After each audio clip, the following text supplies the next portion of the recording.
Olá, amigas e amigos, bem-vindos a mais um vídeo do nosso canal. Esse vídeo, chamado de Pontes do Conhecimento, é o primeiro de uma nova playlist na qual eu trago conhecimentos de áreas diversas e discuto aqui temas que julgo relevantes relacionados à matemática, engenharia ou outras áreas do saber. E discuto aqui, apresento informações, apresento também dados e assim nós aprendemos coletivamente. Nesse vídeo de hoje falaremos sobre pontes, beleza? Que são aquelas estruturas comuns antigas, utilizadas para vencerem grandes vãos, geralmente sobre água, né, rios, mares, lagos, ou sobre outras vias, sobre ferrovias ou rodovias mesmo, né? A gente já está acostumado a passar por sobre as pontes e viadutos. Na verdade, agora nessa fase de pandemia, talvez um pouco menos, né?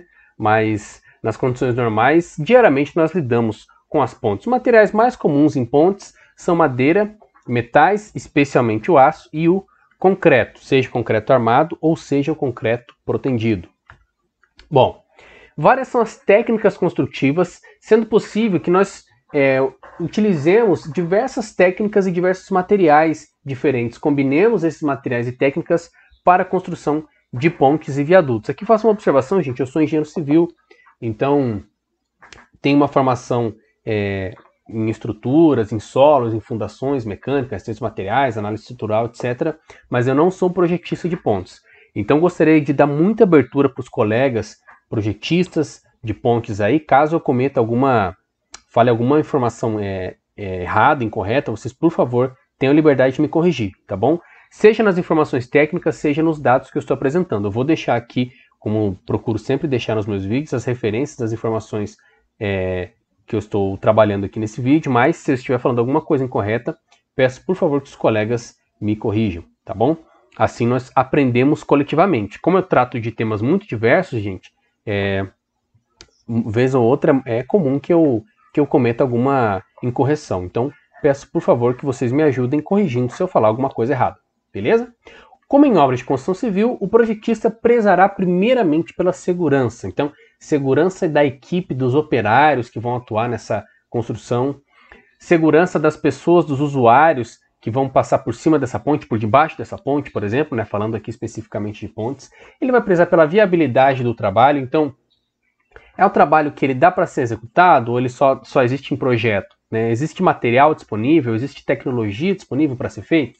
E, finalmente, ele vai considerar os fatores econômicos. Pode ser um trabalho que seja seguro, um trabalho que seja viável, mas que seja muito caro. Né? E aí, em último lugar, ele vai fazer essa escolha, né? Pelo projeto que seja menos caro possível. Evidente, gente, que existem, às vezes, situações em que o barato sai caro. Né? Nós tivemos um caso aí muito conhecido da ponte lá nos Estados Unidos, Tacoma Narrows, né? Que por uma diferença ali, se eu não me engano, de 3 milhões de dólares na época, foi feita uma ponte que ela não durou nem 5 meses, né? E aí foi necessário fazer uma outra ponte. Então, foi uma daquelas situações clássicas em que o barato sai caro. Isso a gente vê em diversas ocasiões, infelizmente, na engenharia civil também. Por isso que eu coloquei esse fator econômico, ele deve ser levado em conta sim, para não haver um gasto desnecessário de material, um gasto desnecessário de recursos, às vezes até utilizando materiais demais, você pode estar prejudicando o meio ambiente, emitindo mais poluentes, né?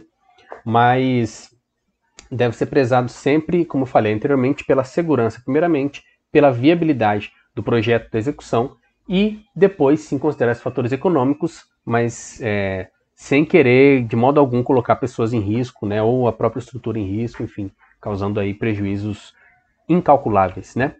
Bom, vamos então a alguns exemplos de pontes. Essa é a ponte Vandenkolk Moreira, fica no município de Juiz de Fora.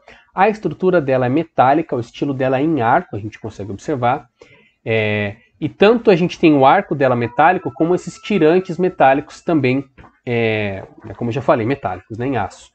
Essa estrutura, gente, o pavimento dela é em concreto asfáltico, ela foi inaugurada em 2016. Interessante observar que esses tirantes aqui, né, nós aprendemos lá nas aulas de mecânica, análise estrutural, eles têm forças, eles têm tensões, que são tensões que nós falamos normais. Então, eles ou são comprimidos ou são tracionados.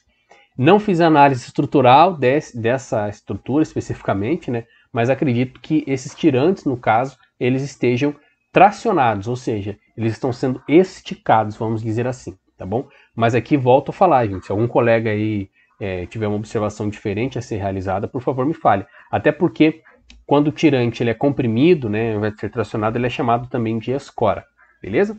Essa ponte, então, é uma ponte sobre o rio Paraibuna, um rio importante no município de Juiz de Fora. Não me lembro aqui exatamente o comprimento dela, mas é uma ponte aí não muito extensa, aí, com menos de 50 metros, talvez aí no máximo 80 metros, né? Não é uma ponte muito extensa não. Essa ponte aí, muito famosa, a ponte Rio-Niterói, que liga essas duas cidades no estado do Rio de Janeiro. A estrutura dela é uma estrutura mista, de concreto protendido, e o vão central dela é em estrutura metálica. Eu peguei essa imagem, que é uma imagem que ela mostra a extensão da ponte, né? Ela não é uma imagem muito detalhada, mas a gente consegue observar ali no meio que nós temos as aduelas ali de proteção, né, por toda a ponte, e a gente tem no meio ali dela a estrutura metálica, né, as vigas metálicas de sustentação. E sobre essas vigas que está o pavimento de concreto de cimento Portland. Não achei informações, eu fui vendo nas imagens, tá, gente, as informações do pavimento, mas pelo que percebi, esse pavimento de concreto de cimento Portland coincide com o vão central. O restante dessa ponte é em concreto asfáltico, ou seja, majoritariamente em concreto asfáltico. Beleza? Ela foi inaugurada em 1974 e começou a ser construída em 1968. Ela tem 13 quilômetros aproximadamente de extensão, uma das obras de engenharia mais famosas do mundo, quando de sua inauguração, né? Na década de 1970, 1980, ainda era uma ponte de relevância mundial. Ainda hoje, evidentemente, ela é um cartão postal e continua sendo uma obra de engenharia muito importante, não só quando ela foi projetada e construída, mas também recentemente, quando ela recebeu os atenuadores dinâmicos sincronizados, que foram projetados por um pesquisador da COP, que é a pós-graduação em engenharia da UFRJ, tendo em vista que essa ponte, dependendo da velocidade do vento que ela recebia, ela tinha que às vezes ficar fechada, porque a oscilação da ponte, ela chegava a 1 metro. Pensa, você está na ponte com seu carro e essa ponte está tendo oscilações verticais de aproximadamente 1 metro. Né? Não é nada confortável uma sensação dessas, né? Mas recentemente essa ponte ela teve essa obra maravilhosa de engenharia, que é um conjunto, gente, estou falando a grosso modo, de maneira muito simplificada, de molas que atenuam, né, esse movimento oscilatório dela. Uma coisa interessante para destacar também sobre a ponte Rio-Niterói é que ela teve limitações na sua altura do vão central. Então ela não poderia ser muito alta, porque ela prejudicaria ali as demandas das autoridades aeronáuticas, justamente porque os aviões que eles vão pousar na região ali do aeroporto Santos Dumont, o aeroporto do Galeão, aviões maiores, né? Esses aviões eles podem passar por aquela região, então ela não pode ser muito alta. Além disso, ela também não poderia ser muito baixa. Por quê? Porque as embarcações que passam por debaixo dessa ponte seriam prejudicadas. Então, para atender às demandas das autoridades aeronáuticas e das autoridades navais, ela teve que ter uma altura, uma faixa de altura limitada ali. Não poderia ser nem muito alta, nem muito baixa. Bom, e além dela, nós temos também a terceira ponte, no estado do Espírito Santo, nos cartões postais do estado, que ela liga o município de Vitória, capital, que fica na ilha de Vitória, a Vila Velha, cidade vizinha. Ela tem aproximadamente 3 km de extensão, 3,5 km.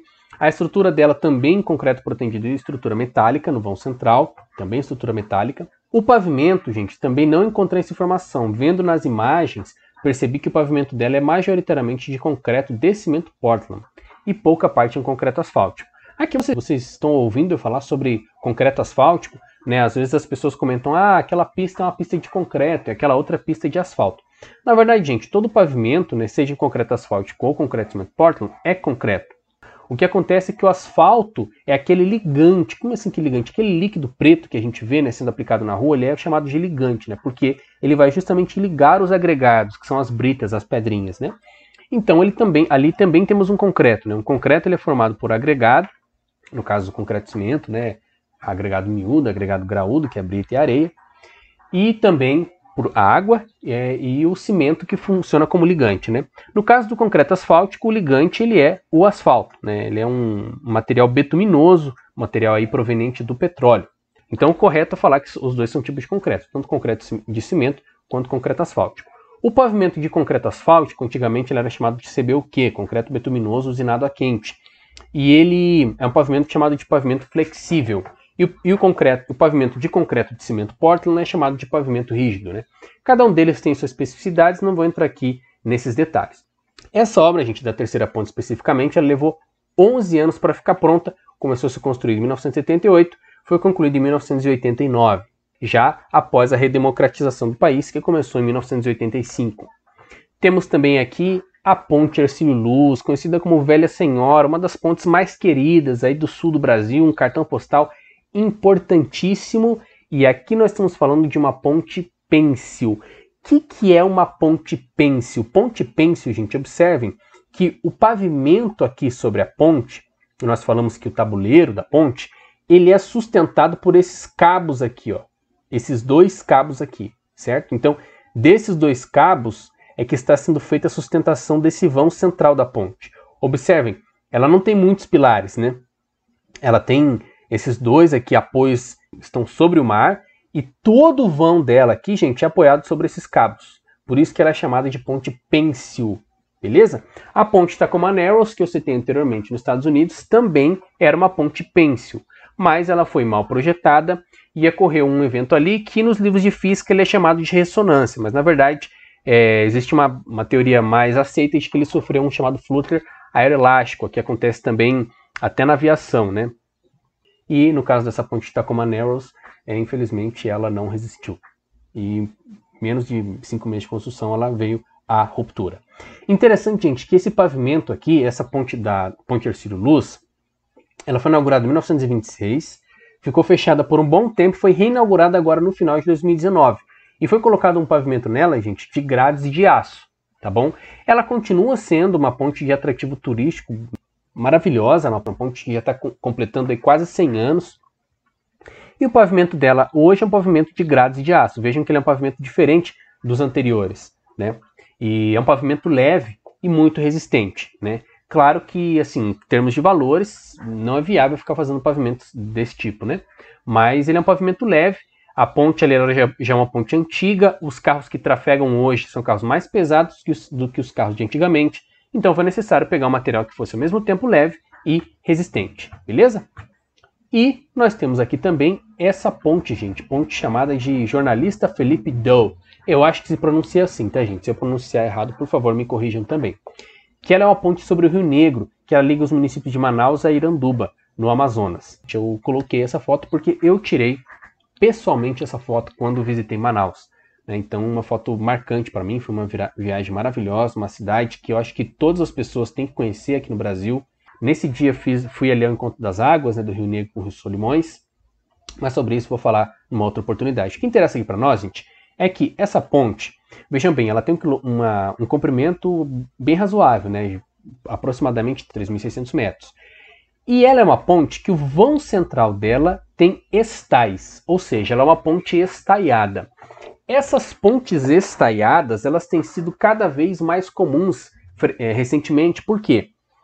Esses estais, eles são estais de sustentação.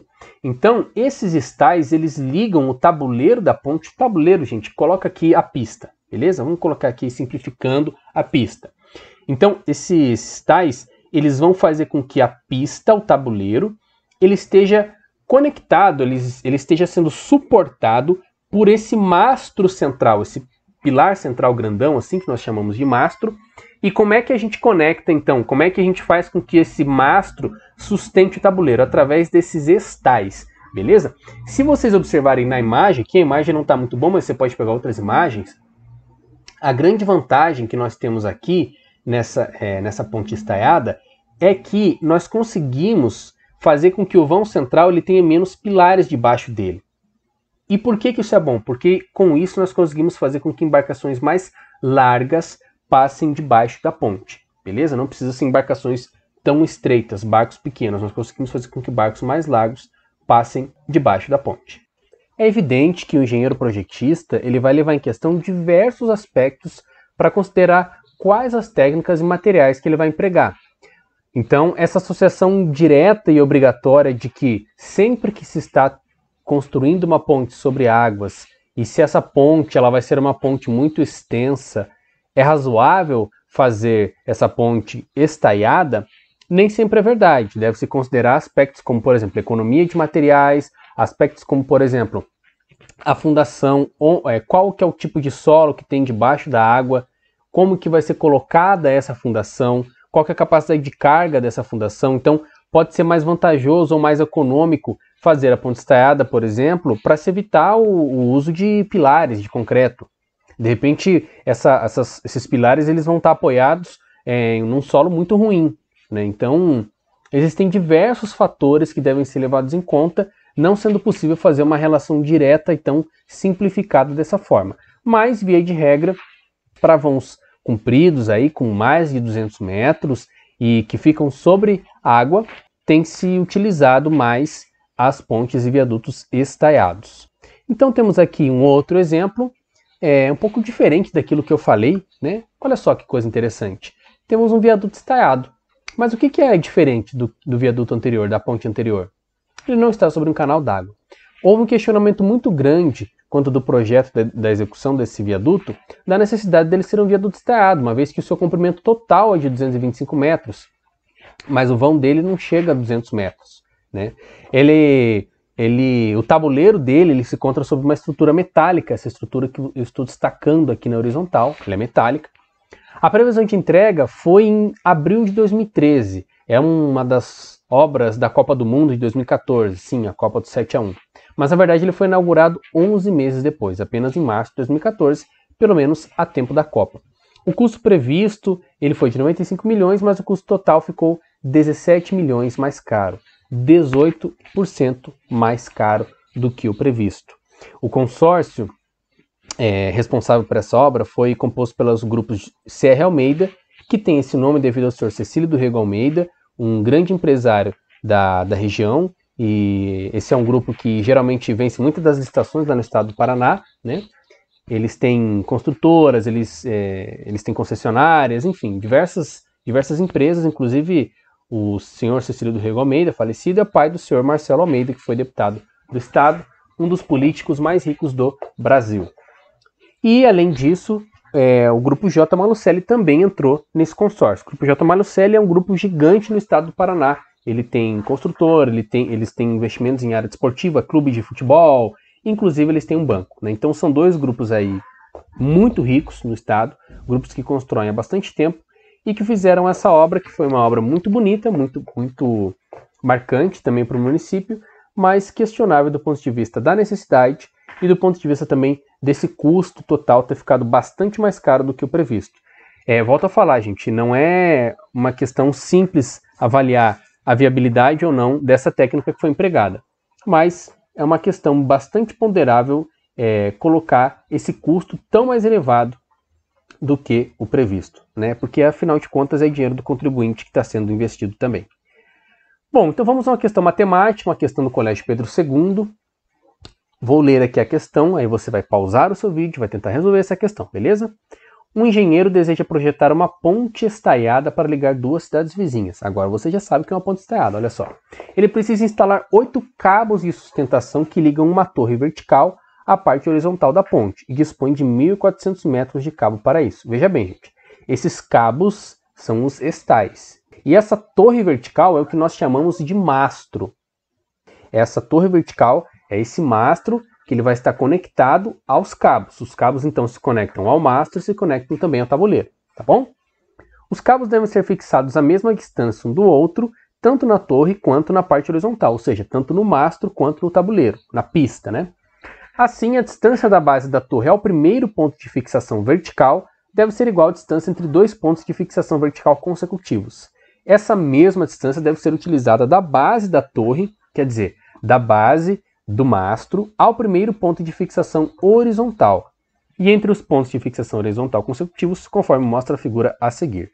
Utilize raiz de 2 aproximadamente igual a 1,41. Olha só, gente, o exercício falou para fazer essa transformação. Eu sempre falo para meus alunos. Se o exercício não orienta você a transformar o número irracional, gente, não transforme.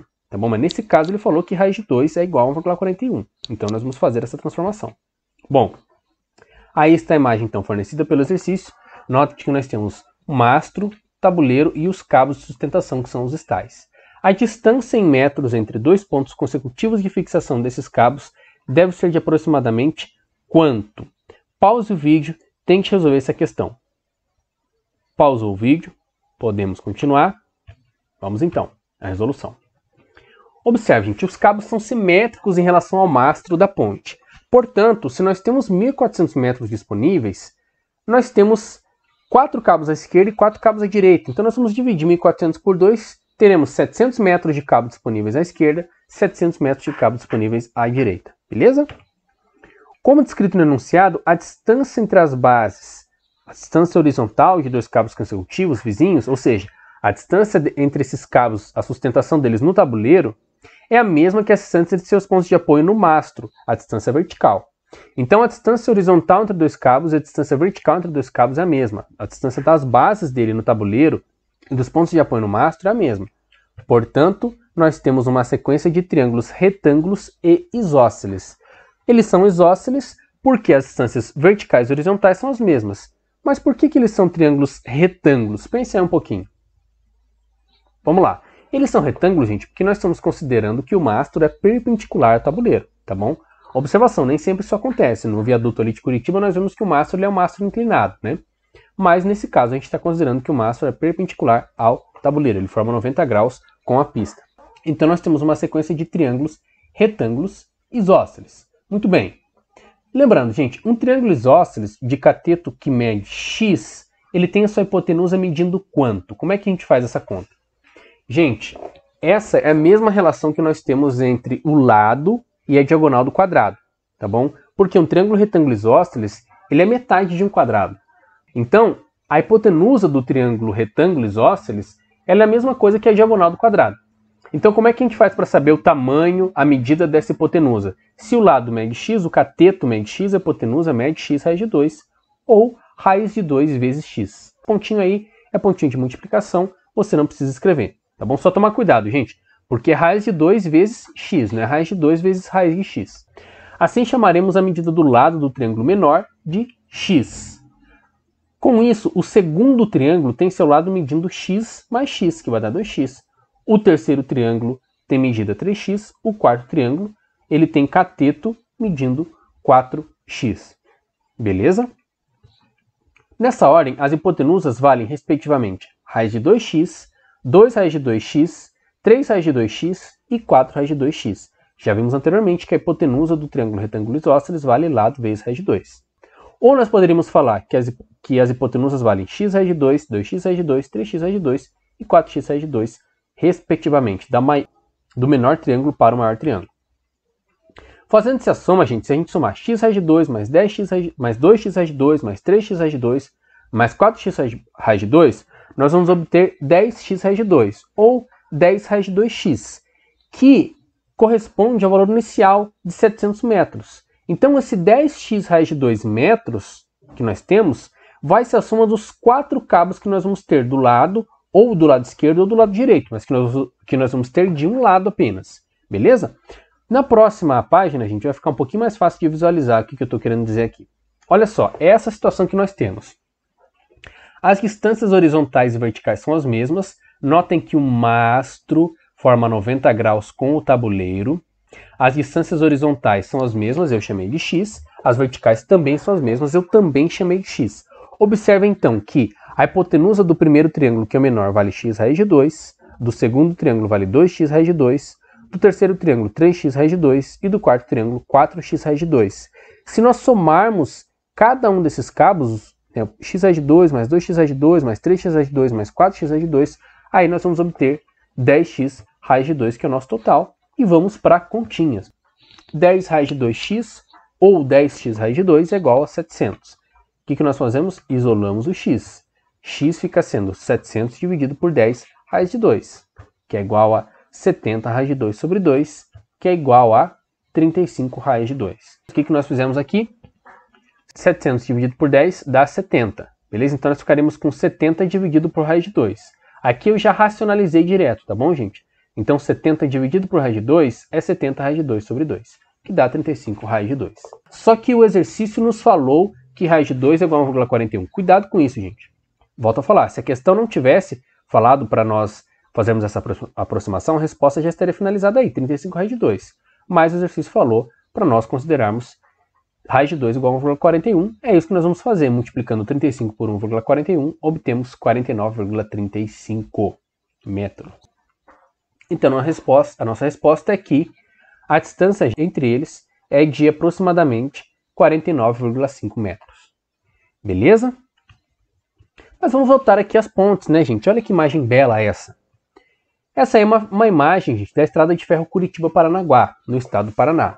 Ela liga a capital do estado ao litoral, vencendo uma distância de mais de 100 km a estrada de ferro, tá, gente? E uma altitude de mais de 900 metros, porque Curitiba está a mais de 900 metros de altitude e Paranaguá está no litoral. E, gente, essa estrada de ferro, ela tem mais de 30 pontes. Sim, ela tem mais de 30 pontes. Foi um dos grandes desafios da engenharia da época, gente. Ela foi construída em 1880 e inaugurada em 1885, ou seja, 5 anos de construção. E funciona até hoje. Hoje, porém, infelizmente, devido ao declínio do modal ferroviário, essa linha ela serve para transporte de cargas e existe uma linha turística que ela opera entre Curitiba e Morretes, que também fica no litoral, né? Ela não faz o trajeto até Paranaguá. Até um tempo atrás fazia uma vez por semana, se eu não me engano, não sei como é que está agora, mas até onde eu sei, pelo menos, ela não faz mais a linha até Paranaguá, faz até Morretes, né? E é um transporte turístico. Essa é a chamada bitola estreita, né? De 1 metro.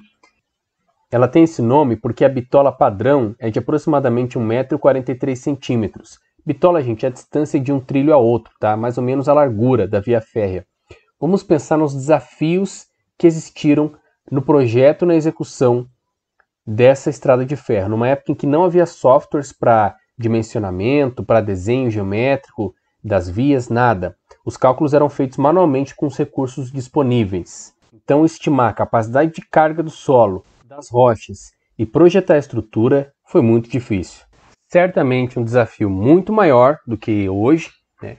Muitos engenheiros da época falavam que não era possível fazer uma obra dessa, e essa obra não só foi feita como funciona até hoje. É uma linha turística que atrai muitas pessoas para a região e ela é muito interessante porque, além das belezas naturais da Serra do Mar, o trajeto ele proporciona uma vista de obras de engenharia, gente, com conceitos arquitetônicos muito bonitos, muito interessantes, muito bem pensados e também, assim, um conhecimento estrutural, gente, realmente de pessoas geniais, né, de engenheiros projetistas com uma mente acima e além do seu tempo. Vejam também essa imagem. Essa imagem ela é uma imagem de uma ponte de concreto armado. A primeira ponte de concreto armado do Brasil, situada sobre o rio Piracicaba, no município de Piracicaba, estado de São Paulo.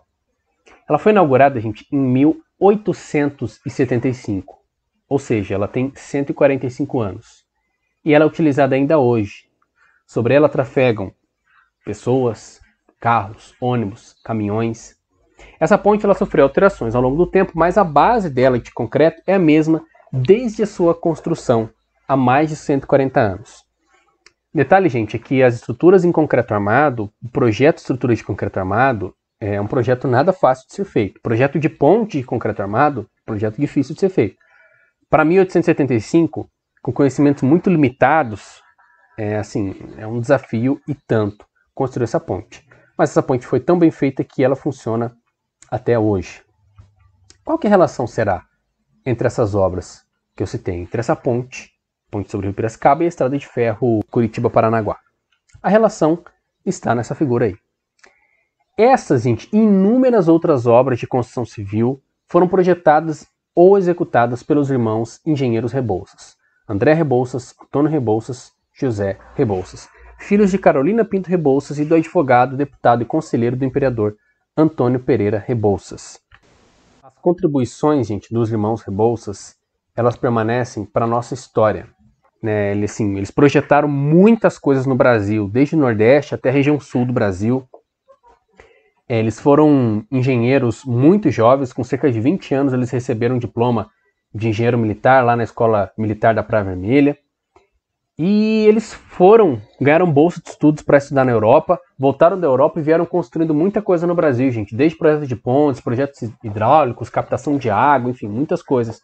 E eles eram gênios, gente. Eles escreviam sobre diversos temas. Tem literatura deles falando sobre relação de agronomia com economia, falando sobre abolição, enfim. E eu acho interessante eles terem essa formação na Escola Militar da Praia Vermelha, que depois se tornou a Escola Militar do Realengo, depois Academia Militar das Agulhas Negras. Na verdade, houve essa divisão aí, né? Parte da academia foi para as Agulhas Negras, outra parte aí virou IME, enfim. Mas espero que as Forças Armadas elas formem pessoas republicanas. Né? Nós tivemos o exemplo deles formados na Praia Vermelha, outras pessoas importantes formadas na Praia Vermelha.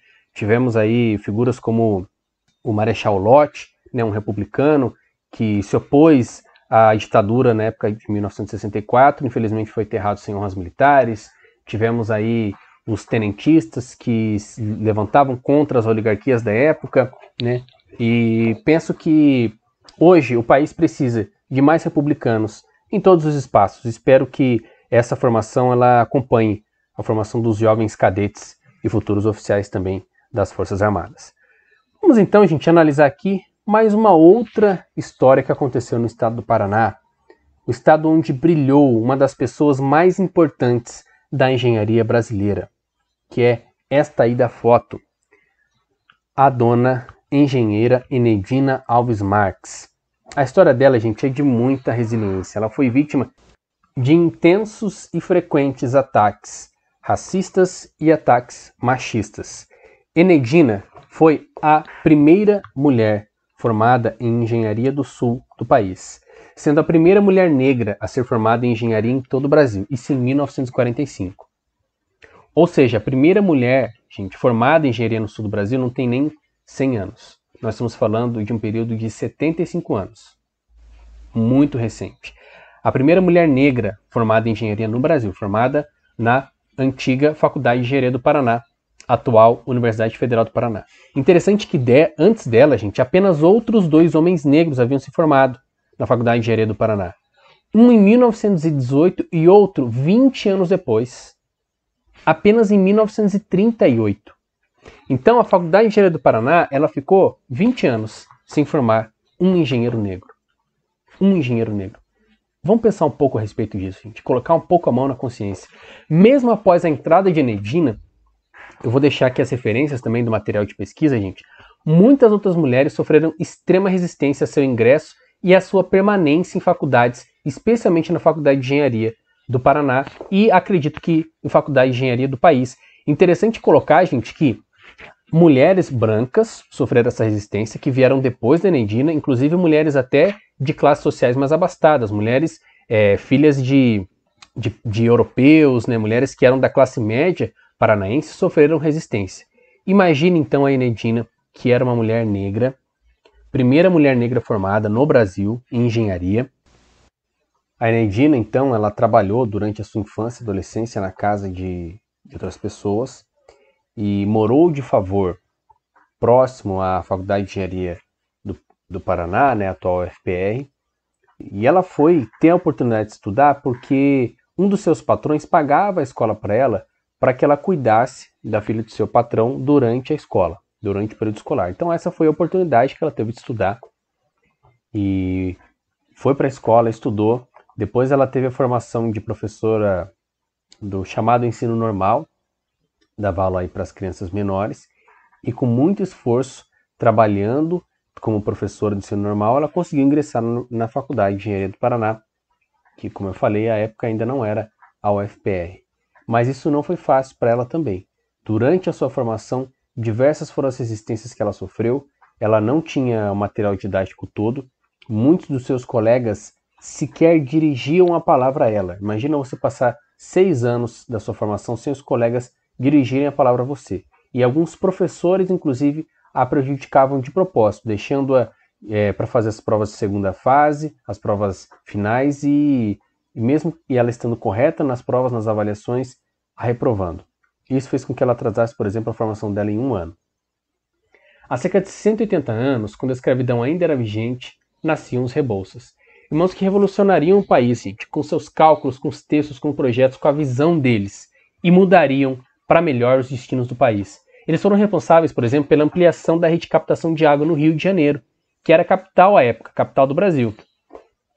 E que na década de 1870, aproximadamente, passava a sofrer, porque não tinha abastecimento adequado que desse conta da demanda da população, que estava em crescimento muito intenso na época. Após muita resistência, há 75 anos, dividindo os estudos com o trabalho, às vezes sem material didático completo, a Enedina ela conseguiu se tornar engenheira. E ainda no exercício da profissão, diariamente ela enfrentava discriminação. Ela foi responsável por projetos relacionados à hidráulica, por exemplo, na represa do Capivari, na região do Capivari, estado do Paraná, estado de São Paulo. E eu estou colocando isso aqui, gente, para nós, porque essas pessoas sofreram, essas pessoas resistiram, mas deixaram legados para a sociedade em geral, mas não só legados, gente, de história de vida bonita, de resistência, legados para a ciência e tecnologia, para se pensar geologia, para se pensar hidráulica, para se pensar projeto arquitetônico. São contribuições altamente relevantes para a ciência e tecnologia, contribuições sobre topografia, contribuições sobre solos. Como muitos outros negros e negras, essas pessoas também vêm sendo muitas vezes esquecidas. E aqui pergunto, quantos já haviam ouvido as histórias de Enedina ou dos irmãos Rebouças? Eu peço por favor que você compartilhe estas histórias, porque relembrar também é resistir. E que façamos ecoar nomes como o da engenheira Enedina, nomes como dos irmãos engenheiros Rebouças, pessoas que construíram e que vêm construindo com muito sangue, muita luta, a história do nosso país. Que possamos sim falar sobre racismo na nossa sala de aula, em todas as disciplinas, que possamos falar sobre racismo, sim, no nosso ambiente de trabalho, e que possamos vencer o racismo. E que possamos também, falo aqui para os colegas das turmas de engenharia, tratar temas éticos, tratar temas como desvio de recursos, tratar temas como obras superfaturadas em sala de aula, para que formemos cidadãos mais críticos e mais conscientes da realidade. Um forte abraço e espero vocês no próximo vídeo. Até mais, bons estudos!